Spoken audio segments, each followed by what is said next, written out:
Bonjour à tout le monde. C'est Ronaldo pour le podcast d'entrepreneurs de soumissionrénovation.ca. Je sais que je vais en décevoir quelques-uns parce que vous attendez à Manef, qui était votre animateur pour les anciens podcasts. Mais je le remplace aujourd'hui. Espérons que je vais pouvoir livrer quelque chose de qualité comme il le fait. Aujourd'hui, je suis avec David du groupe Vert Éco ainsi que Sarah, qui est la directrice des ventes chez soumissionrénovation.ca. On va aborder quelques petits sujets aujourd'hui, des sujets qu'on va partager avec plusieurs entrepreneurs pour voir plusieurs points de vue différents, plusieurs histoires différentes.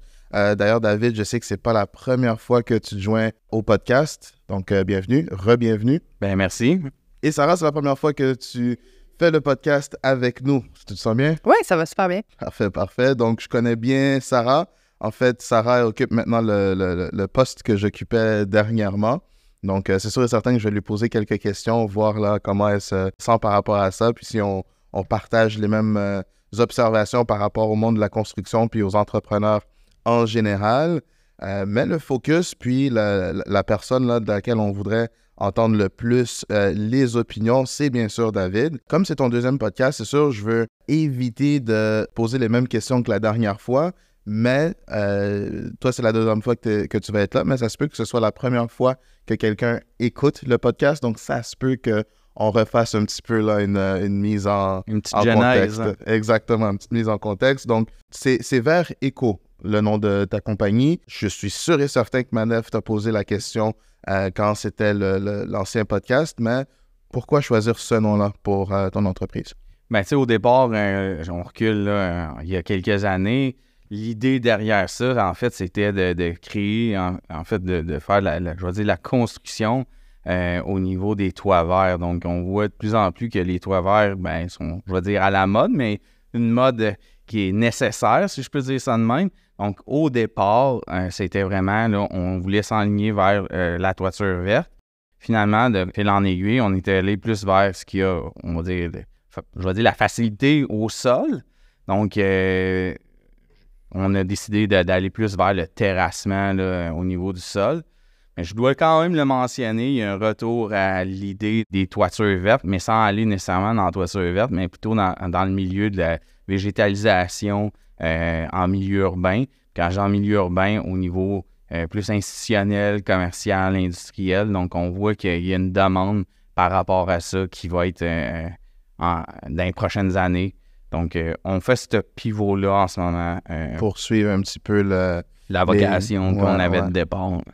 Ouais, ben c'est intéressant que tu dises ça, la vocation que tu avais au départ, parce que ça allait être la question qui suivait. Est-ce que la direction vers un modèle vert, sans vouloir faire de jeu de mots, mais est-ce que c'était quelque chose que tu dis, il en faudrait, je serais intéressé à en faire, ou c'est quelque chose qui est arrivé à cause de la demande?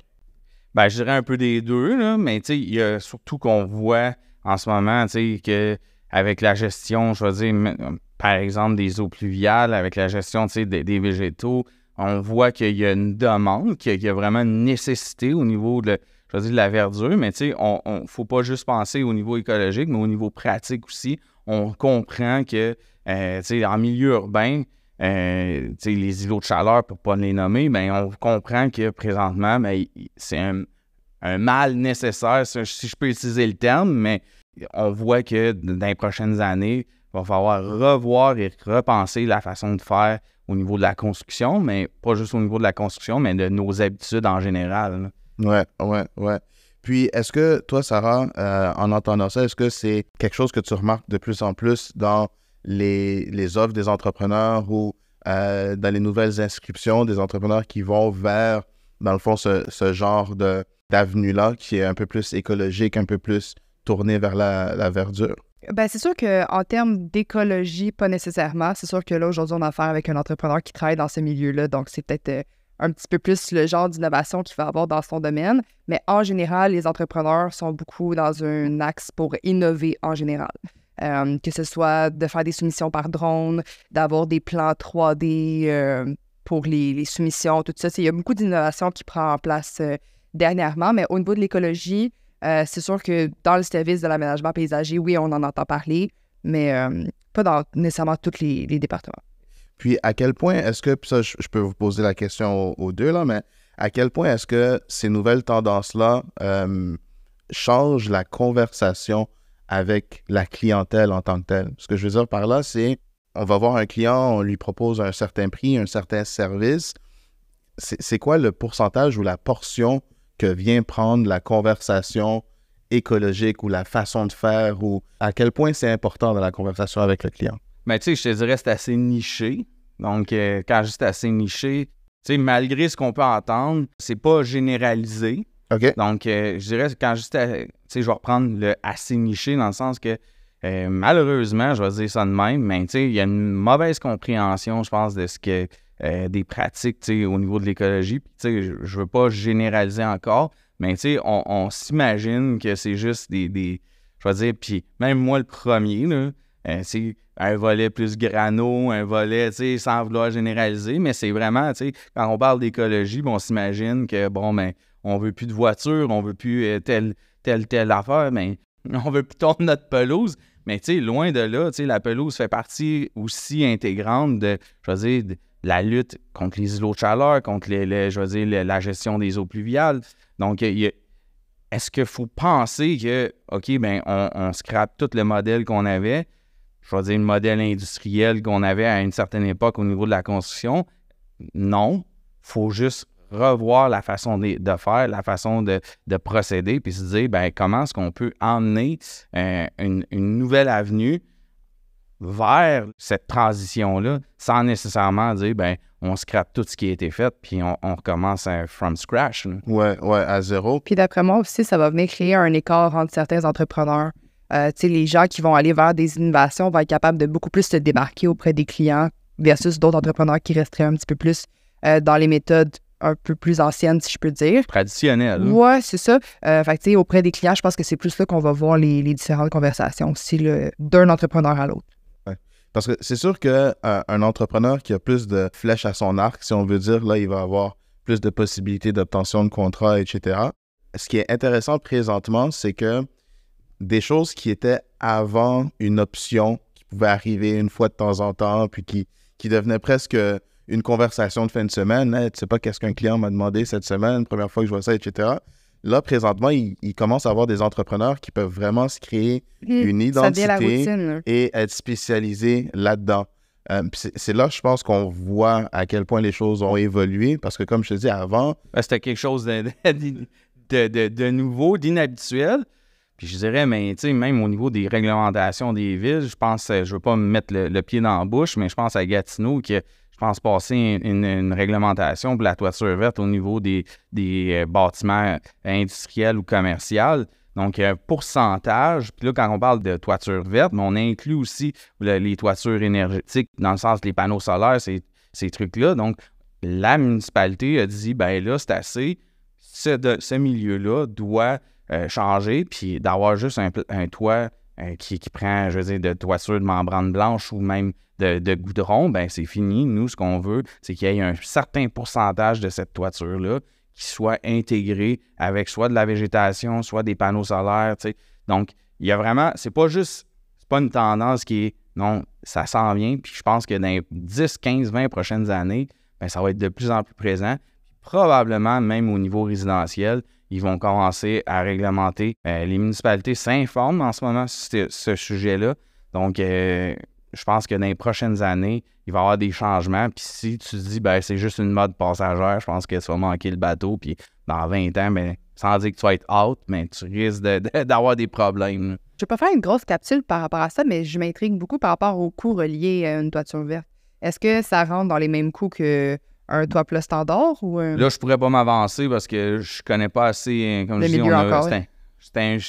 Au départ, on voulait aller vers ça. C'est embryonnaire. C'est ça. Donc, je pourrais pas m'avancer, mais tu sais, au niveau du sol, si on pense à la déminéralisation des secteurs, tu sais, prenons juste un stationnement de centres commerciaux, ben il y a un coût, oui, plus élevé au départ, mais à long terme, l'impact de ça, quand on pense sur une période, d'une certaine période, ben, il y a exact, il y a beaucoup d'avantages à avoir, par exemple, des stationnements avec des pavés alvéoles ou des pavés perméables. Donc, au-delà de ça, même au niveau de la végétalisation, donc pour les îlots de chaleur, puis 2, au niveau de la gestion des eaux pluviales, avoir des pavés perméables, par exemple, permet à moins engorger le système d'aqueduc des villes. Donc, oui, à court terme, ça peut coûter plus cher, mais sur le moyen et long terme, il y a beaucoup d'avantages exacts. On parlait tout à l'heure de réglementation au niveau des municipalités qui risqueraient d'évoluer, de changer, etc. À quel point est-ce que les entrepreneurs en général, soit en communication ou ont un impact par rapport soit aux réglementations, à l'implémentation de certaines réglementations? Parce que j'ai juste l'impression que les entrepreneurs sont informés de certaines réglementations, mais c'est eux qui vont voir les propriétaires, c'est eux qui voient la réelle demande ou les réels changements, mais je ne vois pas nécessairement le contact qui est fait avec les personnes qui prennent les décisions au niveau des réglementations. T'sais. Je ne pourrais pas dire au niveau de la construction, est-ce que, au niveau de dire, est-ce que les entrepreneurs ont un impact?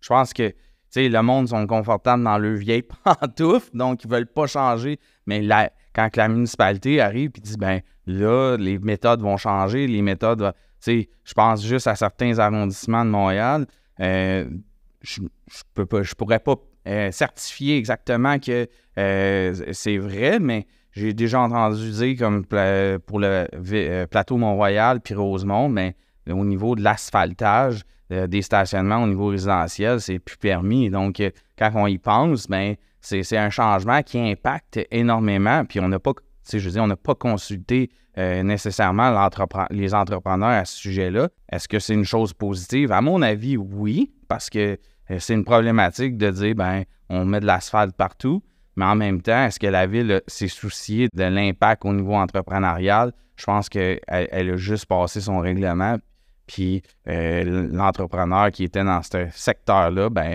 doit changer soit ses méthodes ou changer de quartier, tout simplement. Ouais. S'adapter ou se déplacer. Exact. C'est ça force à prendre des décisions de ce style-là.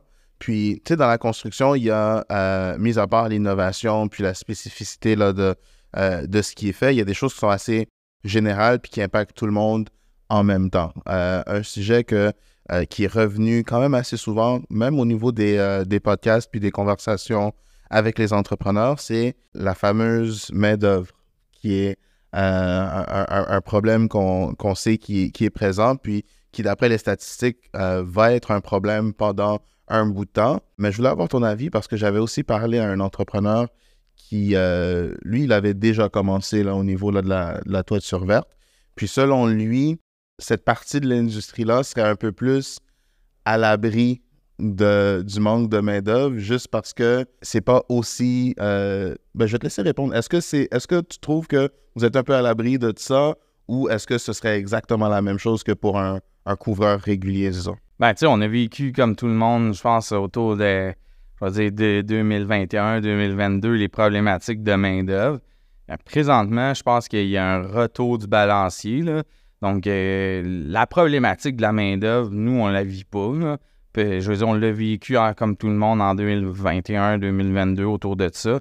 Mais aujourd'hui, sans dire j'ai une pile de CV, loin de là, mais j'ai mes gars, puis tous mes gars qu'on avait l'an passé reviennent. Et puis, j'ai pas nécessairement cette problématique. Je sais que dans certains corps de métier, de ce que j'ai vu puis entendu, oui, c'est encore une problématique, mais je pense que tranquillement, on s'en va vers quelque chose de positif, là, que la main-d'œuvre, ça va se balancer. Et puis, autant au niveau de la main-d'œuvre étrangère qui va venir pallier la problème, je pense pas qu'à long terme, on va... On s'en va vers la bonne voie. Là. Je ne sais pas, toi, qu'est-ce que tu en penses, qu'est-ce que tu vois dans l'industrie, mais... c'est sûr que les entrepreneurs, en général, je traite avec beaucoup de types d'entrepreneurs. Dans la construction un peu plus générale, j'ai l'impression que c'est plus dans ces secteurs-là que ça cause un peu plus de problèmes. Après ça, je pense que la qualité de l'entreprise va avoir beaucoup à jouer dans l'aspect s'ils sont capables de bien garder leurs employés ou non. Puis, j'aime mettre l'attention dans le fait que les entreprises deviennent de mieux en mieux à avoir des meilleures valeurs. Fait que, j'ai l'impression que le problème va pas en s'empirant, ça va en s'améliorant aussi. Mais pour certaines entreprises, je pense que ça va tout le temps rester un problème. Ben, c'est ça, je pense que tu as mis un doigt sur une chose, les valeurs. Tu sais, je pense que c'est quoi les valeurs puis la mission de l'entreprise. Je pense que une entreprise qui n'a pas de valeur, qui n'a pas de mission, qu'elle soit peu importe l'industrie, je pense Ça va être une problématique. Ça va être une problématique parce que comment tu vas faire pour réussir à garder ton monde à l'interne si tu n'as pas de valeur, ben tu n'as pas de mission, rien, ben je veux dire, à long terme, l'entreprise n'a comme pas d'âme, pas de. Donc, elle est juste vouée, je veux dire ça de même, crue, mais à mourir. Là.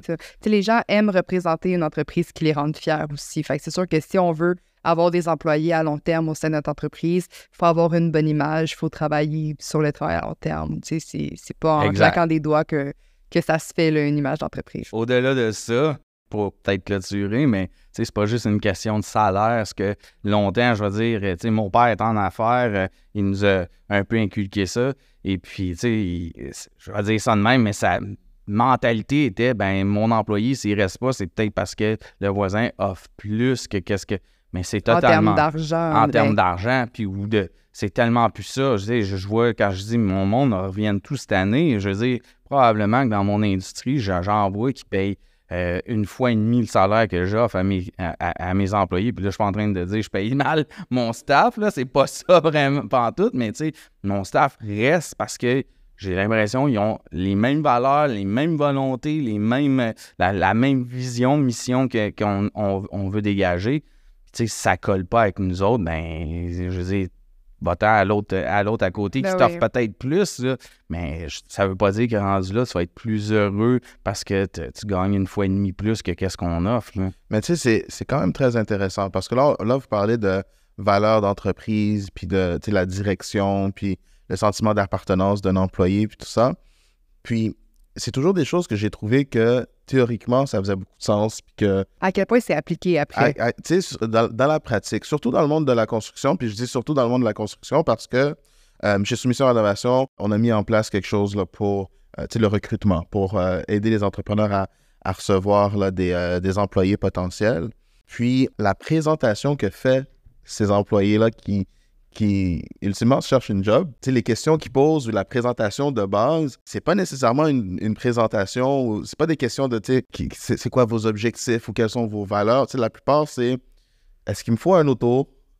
Puis temps partiel, combien? Temps partiel, temps plein. Tu sais, puis je dis pas que c'est une mauvaise chose, mais j'essaie de voir à quel point dans le climat d'aujourd'hui, d'avoir un bon speech, une bonne ambiance de travail, des bonnes valeurs, une bonne direction, bon encadrement, tu sais, à quel point est-ce que l'employé voit la valeur de ça? Moi, honnêtement, je pense que ça a une énorme valeur. Je peux répondre à ça. Assez simple. Nous, cette année, on a un stagiaire. Je veux dire, la personne, on va embaucher un stagiaire à partir de mi-fin avril. Et puis, la personne, elle est à Montréal. Nous, notre entreprise est basée, je veux dire, à 30 minutes de l'île, 30-35 minutes, près de Saint-Jean-sur-Richelieu.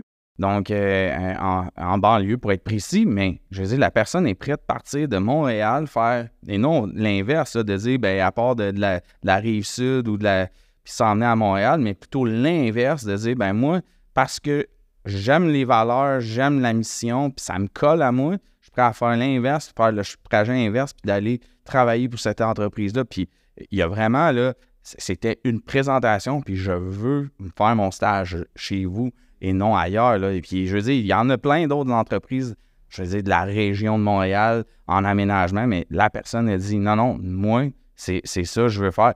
On a passé des entrevues pour avoir un horticulteur, des gens qui venaient de d'autres pays qui étaient prêts à dire, ben nous, on a lu, on a regardé, puis on est prêt à déménager chez vous parce que, évidemment, il y a une question que, je veux dire, politique, le Canada est accueillant, mais au-delà de ça, la personne a dit, ben moi, je suis horticulteur, puis j'ai envie de venir travailler chez vous parce que j'aime les valeurs, la mission, puis ce que vous voulez faire, vers où vous allez, on veut embarquer là-dedans. Donc, je pense qu'au-delà, comme tu as dit, ce que tu as nommé, c'est des conditions. Avoir une voiture, c'est des conditions, mais c'est pas des valeurs nécessairement. Puis, rendu là, je pense que les conditions, ben tu t'adaptes à dire, ben si ça prend une voiture, je veux avoir une voiture. Si ça prend XY, ben, je vais m'adapter à ça parce que pour moi, c'est important C'est le prérequis. Exactement. Puis dans la mission de ton entreprise à toi, est-ce que la croissance, c'est dans les priorités? Puis à quel point, dans le fond, c'est dans tes priorités? Ben nous, c'est sûr que, je veux dire, comme la majorité des entreprises, on veut pas rester stagnant. Mais tu sais, oui, on veut une croissance, mais pas une croissance à tout prix. Ou, tu sais, pour pas le nommer, tu sais, je vais parler tantôt d'asphalte. Ben nous, en 2023, on a rayé ça de la liste. Là. Okay. On a dit au bout d'un certain temps, durant la mi-année, mi-saison de 2023, on a dit c'est terminé. L'asphalte ne colle pas avec nos projets d'aménagement pour plusieurs raisons qui sont assez évidentes. Mais nous, on a dit maintenant, s'il y a un projet qui se présente puis qui demande d'avoir de l'asphalte, ben nous, on va référer, on va dire appeler ailleurs, on va appeler telle compagnie, mais nous, on n'offre pas le service inclus de l'asphalte. L'asphalte, parce que ça colle plus avec les valeurs de l'entreprise. Exact. Puis que ça, c'est quand même quelque chose. Puis on parle de croissance, puis pourtant, il y a un marché qui pourrait être, je veux dire, une niche encore au niveau de l'asphaltage, mais nous, on a dit, ça colle pas, donc on enlève, on va te proposer d'autres choses ou d'aller voir une autre entreprise. C'est quoi les choses qui vont être proposées dans cette situation-là? Qu'est-ce que... exemple, tu es chez un client, le client veut avoir une partie de son stationnement asphalté. Qu'est-ce que tu vas proposer comme alternative? Ben, on va soit proposer du pavé comme je disais, en alvéole, soit du pavé perméable, soit qu'on va dire, ben, tu sais, il y a d'autres alternatives au niveau, j'oublie le nom, là, mais des blocs de plastique, je vais dire ça de même, là, j'oublie le nom exact. Comme des thermoblocs, là. Comment? Ça, c'est des thermoblocs. Exact, là. Donc, et puis qu'on va remplacer, qu'on va mettre soit du gravier, soit... Puis, tu sais, je veux pas faire la guerre nécessairement contre l'asphaltage. Je veux dire, il y a quelqu'un qui me disait, je parlais avec je pense que c'était un maire, en fait, et puis il me disait, mais là, vous voulez pas, tu sais, détruire toutes les routes, puis de faire... J'ai dit, non, il y a des secteurs aussi que je suis très conscient que c'est nécessaire. C'est nécessaire. Une autoroute en asphalte, je peux comprendre qu'au niveau des coûts et tout, ça n'aurait pas de bon sens de tout faire ça en pavé ou en béton. Donc, mais au niveau, je veux dire, du résidentiel, là, il y a des alternatives. Il y a des alternatives, puis à mon sens, là, je veux pas pousser les villes, mais qu'on devrait commencer à songer énormément. Est-ce que c'est vraiment nécessaire d'avoir une entrée de cours en asphalte? Ben, tout noir, tout belle. Exact. C'était peut-être la mode dans les années 60-70, mais aujourd'hui, il y a des alternatives, puis je pense qu'il faut les considérer, ces alternatives-là, dans l'équation. Clairement. Est-ce que la demande pour tes services viennent directement? Puis là, je dis tes services en prenant pour acquis que tu es déjà en train de faire des toitures vertes, là. Mais cette demande-là, en général, d'après ce que tu as pu observer, si jamais le service n'est pas officiellement lancé, est-ce que c'est quelque chose qui viendrait directement du client « je veux une toiture verte » ou c'est quelque chose que l'entrepreneur qui a les capacités de le faire devrait présenter comme alternative, dans le fond? Ben nous, on ne touche pas à la toiture verte, là, je dois le préciser. Peut-être qu'il y a eu une confusion au début. C'était un objectif de départ avant de commencer l'entreprise qui, finalement, on a écarté. Okay. Mais je dirais, tu sais, pour répondre à ta question peut-être autrement, on a écarté la toiture verte, mais la végétalisation de l'environnement, quand je dis végétalisation, c'est la plantation d'arbres. C'est de dire, exemple, les stationnements, comme on parlait tantôt, des espaces publics, de dire, ben, est-ce que les nouvelles constructions, comment les adapter? Tu sais, je ne suis pas dans le milieu de la construction nécessairement, mais je suis capable de comprendre la dynamique de dire, ben, est-ce qu'on peut faire des murs végétalisés, de dire, on intègre à un bâtiment la végétalisation d'un mur. Donc, c'est des choses que nous, vers lesquelles on est à l'aise et vers lequel on s'en va aussi de plus en plus. Je ne dis pas que la toiture verte, j'ai une connaissance un peu, mais assez générale de surface. Pour l'instant, ce n'est pas quelque chose qu'on veut aller parce que ça demande quand même certains prérequis puis de compréhension au niveau de l'ingénierie parce que tu ne peux pas faire une toiture verte, je tiens à le dire, là. Tu ne peux pas faire une toiture verte sur n'importe quel bâtiment, là. Donc, il y a une question d'ingénierie au niveau du bâtiment puis du squelette de la bâtisse parce que si on prend un duplex montréalais, mais ça ne veut pas dire que nécessairement il est capable d'absorber, de dire, ben on va avoir des bacs sur le toit puis que ça ne s'effondrera pas. Là. Donc, avant de procéder, il faut juste faire venir peut-être un ingénieur en bâtiment pour s'assurer que c'est de la faisabilité. Hein. Ouais. Fait que c'est vraiment de s'assurer là, que la structure est assez solide pour retenir la charge. Ben exactement, parce que là. si tu vas végétaliser le toit, puis il y a des terreaux légers et tout, donc il faut s'assurer. J'ai déjà eu une demande par rapport à ça, mais tu sais, c'est beau de monter une terrasse avec des bacs à fleurs, tout le côté végétal sur le toit, mais est-ce que la structure est capable de le supporter? Parce que si elle ne l'est pas, nous, c'était un projet aussi qui avait c'était un dessus stationnement d'une résidence de condo.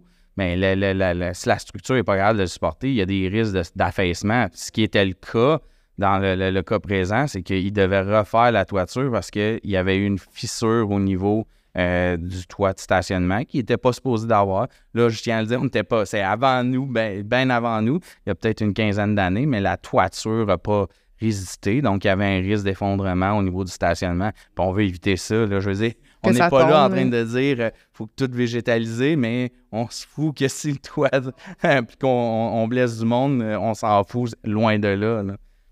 Tu sais, on a parlé de beaucoup d'influences différentes là, au niveau de tout ce qui est d'aller vers l'écologie puis la végétalisation.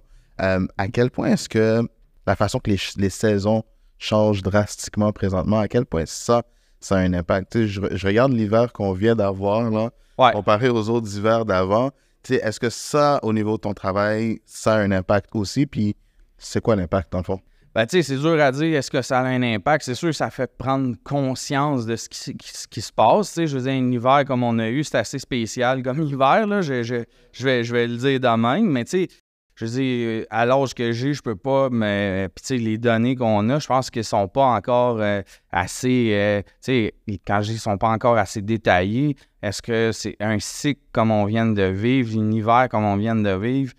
Je vais reprendre les mots de mon père qui a dit, ben on a déjà connu ça, j'ai déjà vu, tu sais, le fameux effet El Nino, El Nina, je pense. Donc, il y a un hiver, il dit que lui a déjà connu, qui avait été beaucoup plus doux que la normale. Donc, est-ce que c'est simplement un cycle ou c'est une réalité constante? Là, je veux pas m'avancer, je suis pas expert en climat et tout. Là, je veux dire, je laisse ça pour les autres. Quand même, je reste informé à ce sujet-là. Mais tu sais, j'ai déjà dit à quelqu'un, tu sais, il faut comprendre que, ben, tu sais, nos méthodes qu'on avait, si on recule il y a 10, 15, 20 ans, ben, sont peut-être pas nécessairement optimales. Tu sais, personne ne veut vivre la face en arrière d'un exhaust de voiture, tu sais, je veux dire. Donc, aujourd'hui, se poser la question, est-ce que, tu sais, les voitures qu'on a électriques, est-ce que c'est une avenue viable à long terme? Mais je pense que oui. Puis la technologie à ce niveau-là avance. Donc, encore une fois, mais tu sais, au niveau de l'impact des végétaux et tout, ce qu'on fait, je vais dire la promotion, ben je pense que c'est d'actualité.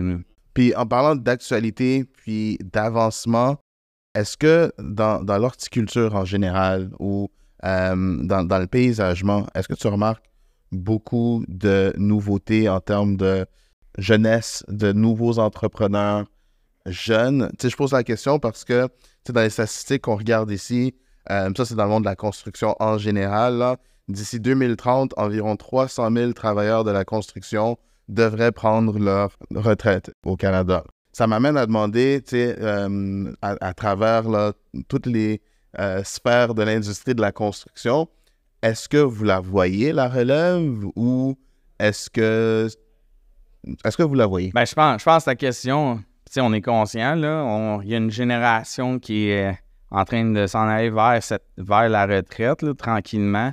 Il y a un transfert aussi au niveau, je veux dire, entrepreneurial qu'on suit. Donc, des gens qui ont des entreprises en ce moment qui vont vouloir vendre. Ça, on est très conscient. Je veux dire, chez nous, on est très conscient de ce qui se produit. Mais c'est sûr que, tu sais, je parlais tantôt de drones, donc il y a des choses qui vont changer, il y a des technologies qui vont changer. Quand je dis des technologies, ben, il y a 30 ans, une mini-excavatrice, c'était quasiment un événement spécial, là, dans le sens qu'on recule dans les fins 80, début 90. Ben, c'était comme, wow, quelqu'un qui avait une mini-excavatrice, c'est donc bien merveilleux. Avant ça, il faisait comment? Ben, il faisait au pic par appel, sinon, ben, il faisait venir le mastodonte qui prenait la rue au complet. Ça a changé. Donc, je pense que oui, les nouvelles technologies, ça fait partie quand même de l'équation. Puis, on parle des drones, mais on peut penser au niveau du AI. C'est la même chose. Je veux dire, il y a probablement, là, je ne suis pas expert non plus dans la machinerie AI, là, mais ça se pourrait qu'éventuellement, qu'il y ait des machines qui soient robotisées puis qui fassent le travail pour une portion, une partie ou une totalité de l'être humain. On n'est pas, moi, je considère, on n'est pas à l'abri. Puis s'il y en a qui pensent que le métier de la construction ne sera jamais touché par le AI, je pense que c'est manqué, encore une fois, l'occasion de comprendre ce qui s'en vient. Puis toi, tu le vois comment, ça, le fait que ça se peut qu'il y ait soit une robotisation ou l'intégration de l'intelligence artificielle ou de ce genre de technologie-là. Je sais qu'il y a des entrepreneurs qui vont dire « ça va arriver que je le veuille ou non, il faut que je m'adapte », mais ça ne veut pas nécessairement dire qu'ils vont accueillir le changement à bras ouverts. C'est pas parce qu'on l'accepte qu'on aime ça nécessairement. Ouais. Mais toi, comment tu vois ce genre de changement-là pour ton industrie? Si je me ferme les yeux, c'est sûr, je me dirais,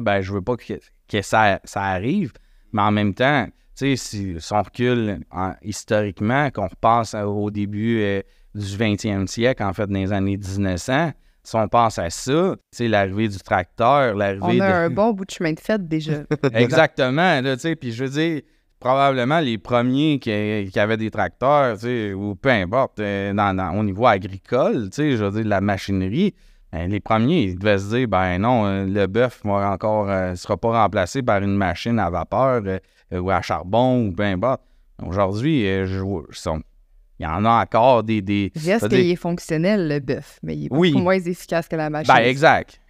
Donc, pour la culture, je veux dire, les grandes cultures, c'est pas mal plus difficile de se dire, puis je veux dire, je vois pas comment. Il y a des secteurs que oui, je vais dire bûcheron, là, mais je veux dire, il y a des secteurs aussi que l'abattage manuel est encore nécessaire. Puis je pense que pour répondre à la question, au niveau de la construction, il y a des secteurs que, on va avoir encore besoin de certaines choses, de certains individus pour faire des travaux spécifiques. Si, la machine, le AI, peu importe ce que tu veux, ne sera pas capable de le faire. Mais je pense que ça va peut-être plus passer par l'automatisation des choses avant d'intégrer l'intelligence artificielle. Je pense qu'il y a beaucoup de choses qui peuvent être automatisées pour permettre une économie de temps pour les entrepreneurs, sans nécessairement changer les méthodes de A à Z non plus. Ah non, mais ça ne se fera pas du jour au lendemain. Ça va être sur un laps de temps.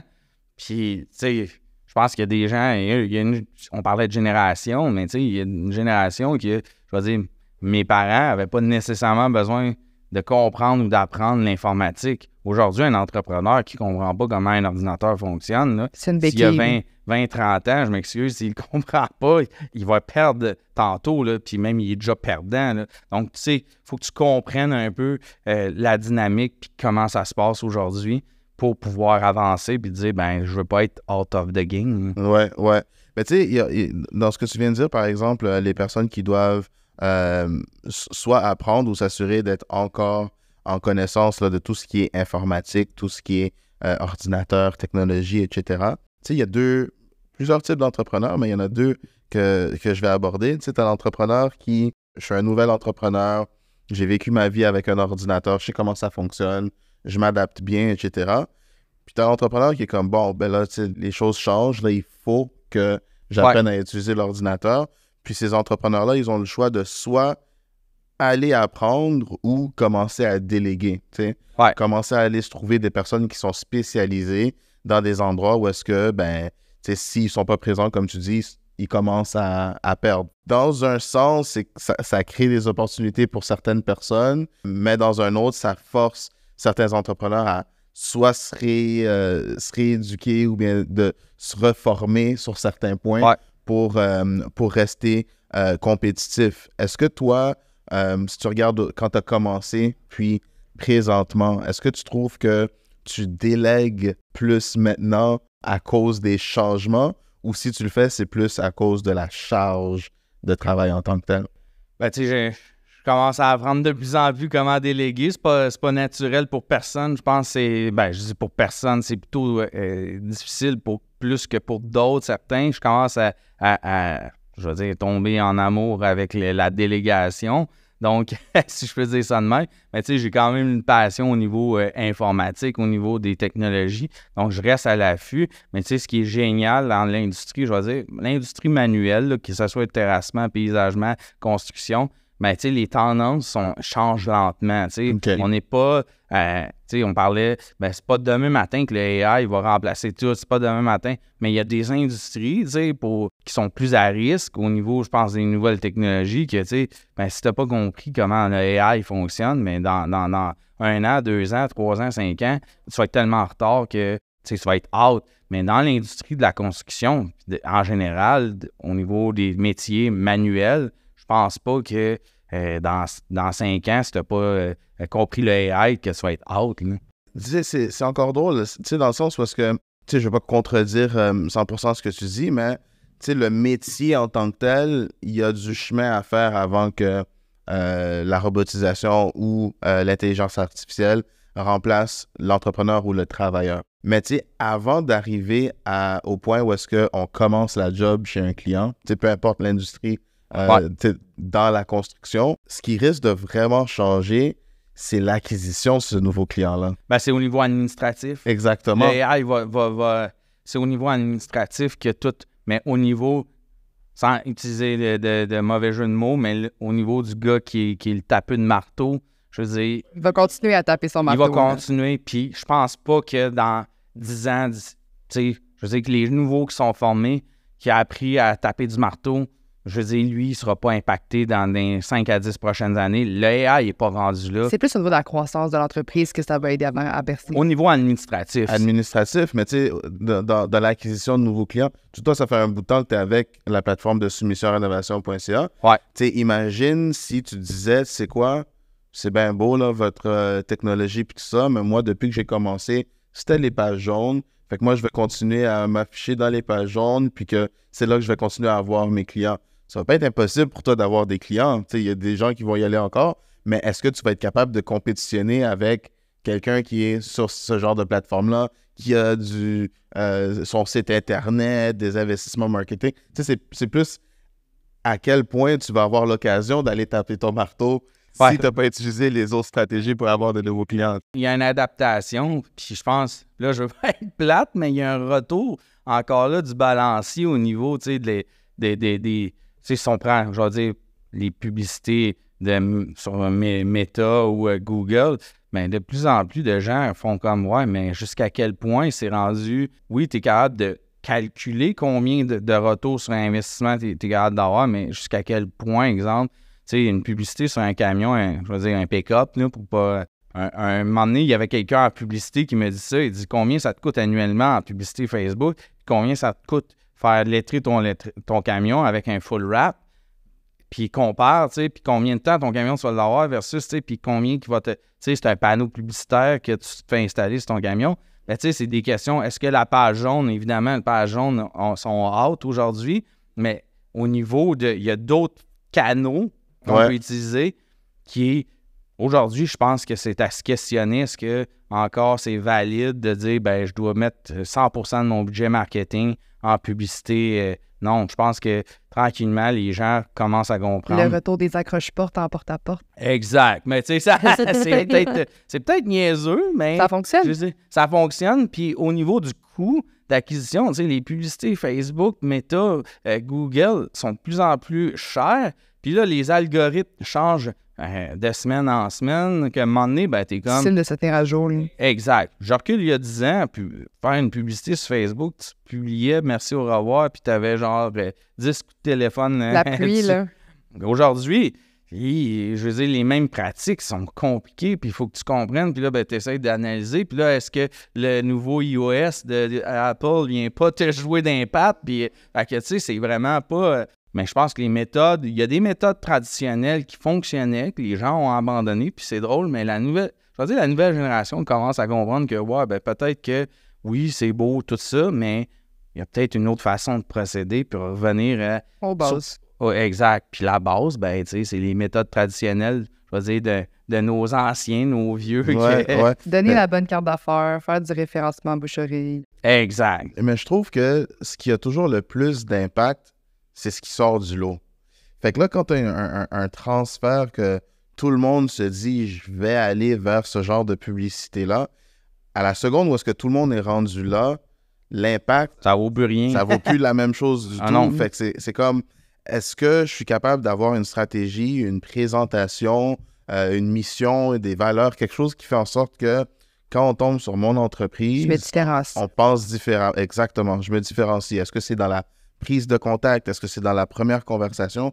Comment est-ce que je fais pour sortir du lot? Fait que c'est pour ça que là, présentement, si j'arrive chez moi puis je vois qu'il y a quelque chose d'accroché à ma poignée de porte, ça se peut que je le regarde parce que la plupart des personnes qui essaient de me contacter, ben ça se retrouve dans les courriels, spam, dans mon téléphone. Exact. Ou, tu sais, fait que oui, ça se peut que je le regarde.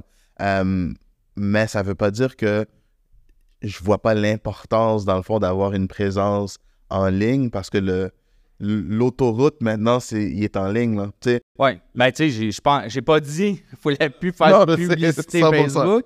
C'est loin de là, mais je pense que de dire, ben 100% de ton budget est attitré en marketing sur Facebook, je peux le dire, on a longtemps fonctionné comme ça. À un moment donné, c'est brûler de l'argent pour brûler de l'argent. On a maintenant différents canaux qui nous permettent de dire, ben on va chercher, puis parfois des coûts qui sont relativement moindres, ou quand tu fais l'échelle, tu sais, comme je disais, un full wrap sur un camion, ben tu sais, si ton camion, tu l'as 5 ans, ça t'a coûté 2000, ben c'est peut-être, tu sais, je vais dire n'importe quoi, mais 2000, tu vas peut-être mettre ça plus en marketing Facebook dans ton année. Je dis, c'est pas rare de mettre 5, 10, 15, 20, 30 000 en sur marketing. la publicité et marketing, puis pourtant, ton camion, il est vu par plein de monde quand tu te promènes. L'impact est beaucoup plus grand, à mon avis. Tu as parlé sur une poignée de porte à l'entrée de chez vous, mais là, tu vas voir la poignée de porte, tu vas voir le camion sur la route, tu vas voir ça après fait ça... de l'association directe. Exact. Fait que là, publicité sur Facebook, ben il faudrait peut-être que je l'appelle, ce gars-là, tu sais. J'ai l'impression aussi que les gens se retournent beaucoup plus vers le local qu'avant. J'ai l'impression que ça revient dans les valeurs des consommateurs parce que je veux pas le mode de consommation diminuer un petit peu depuis la COVID. Mais je trouve aussi, quand là. même, pour la construction, le local, les gens, ils ont en tout cas, du plus loin que je me souvienne, là, le propriétaire de maison, là, il va souvent vouloir l'entrepreneur local. Tu sais, puis, tu sais, dans ce que tu dis, dans tout ce qui est produits, des choses comme ça, surtout après la COVID, il y a tellement eu d'emphase qui a été mis là-dedans, tu sais, encourager notre économie locale, puis tout ça. Mais dans tout ce qui est vraiment travaux manuels, main-d'œuvre, puis tout ça, j'ai souvent entendu « Ah non, lui, je le veux pas. Pourquoi? Il est juste trop loin. » Ça, c'est... Mais tu sais, je pense qu'encore là, si on parlait de valeur, je pense que c'est... Si une entreprise se démarque par ses valeurs... Exact, mais tu sais, je vais pousser plus loin en se disant, ben la personne qui dit « Ah, ben moi, je veux une entreprise locale. » Non, lui, il est trop loin. Mais ça fait quand même partie d'une valeur qui est, ben je veux quelqu'un qui est de proximité, qui est quelqu'un que, tu sais, de mon entourage, je vais encourager au lieu d'encourager le gars qui est à 2 heures de chez nous. Là. Ça fait partie d'une certaine façon, d'une valeur que... Puis il y a des entrepreneurs qui vont se démarquer par rapport à ça, qui vont réussir à dire, ben nous, on est une entreprise locale, puis on a besoin de s'exporter. Mais tu sais, il y a des conditions que, tu sais, je vais prendre nous, ben pour notre part, je dis pas que ça fait pas partie de nos valeurs, la proximité, mais je veux dire, nous, on travaille en Montérégie, sur l'île de Montréal, qu'on peut être en Estrie, tu sais. Donc, évidemment, Mais vos valeurs ont l'air d'être axées plus sur... Ben, qu'est-ce que le client veut au niveau, je veux dire, de l'environnement, au niveau de l'écologie, au niveau... Donc, tu sais, on fait de la plantation d'arbres prochainement pour une ville qui est située au centre du Québec. Donc, pour nous, on n'est pas local du tout, mais notre valeur, c'est de dire, ben nous, on pense à l'environnement, à l'écologie. Donc, on va faire pour cette ville-là, on se déplace. Oui, on fait un certain temps de route, mais pour nous, la valeur, c'est pas au niveau local, mais c'est vraiment au niveau écologie, puis on répond à ces cases-là. Hein. Est-ce que toi, tu avais des questions pour David ou bien des points que tu voulais aborder, Sarah, pour le podcast aujourd'hui? Non, pas nécessairement. Je trouvais le podcast super intéressant. On a fait très une vision assez globale aussi du sujet. 100%. Puis pour un deuxième podcast, est-ce qu'il y avait des choses que tu voulais peut-être aborder, David, de plus qu'on n'a pas discuté aujourd'hui? Ben non, je te dirais, ça ça fait en masse le tour de la question. Donc, je pense que, tu sais, on comprend bien vers où on s'en va et qu'est-ce qu'on veut dans les prochaines années. Parfait. Ben écoutez, tout le monde, ça va clôturer le podcast d'aujourd'hui. Encore prendre le temps là, de remercier David. Très bonne conversation avec toi aujourd'hui. Je suis content d'avoir aussi pu inviter Sarah dans le podcast. Espérons que vous avez trouvé ça aussi intéressant que moi. Juste vous mettre en contexte aussi, on va arrêter le podcast, mais pour pouvoir continuer à discuter un petit peu avec David et d'autres entrepreneurs là, qui ont accepté de venir nous voir au bureau et avoir ce genre de conversation-là avec nous. Si jamais c'est quelque chose qui vous intéresse aussi là, de discuter avec nous, je vous inviterai à juste communiquer aux responsables. Je suis pas mal sûr que Manef va pouvoir vous partager les informations s'il y a lieu. Mais en attendant, bonne journée ou bonne soirée, dépendamment de à quelle heure vous écoutez ce podcast-là. Puis à la prochaine chicane. Salut!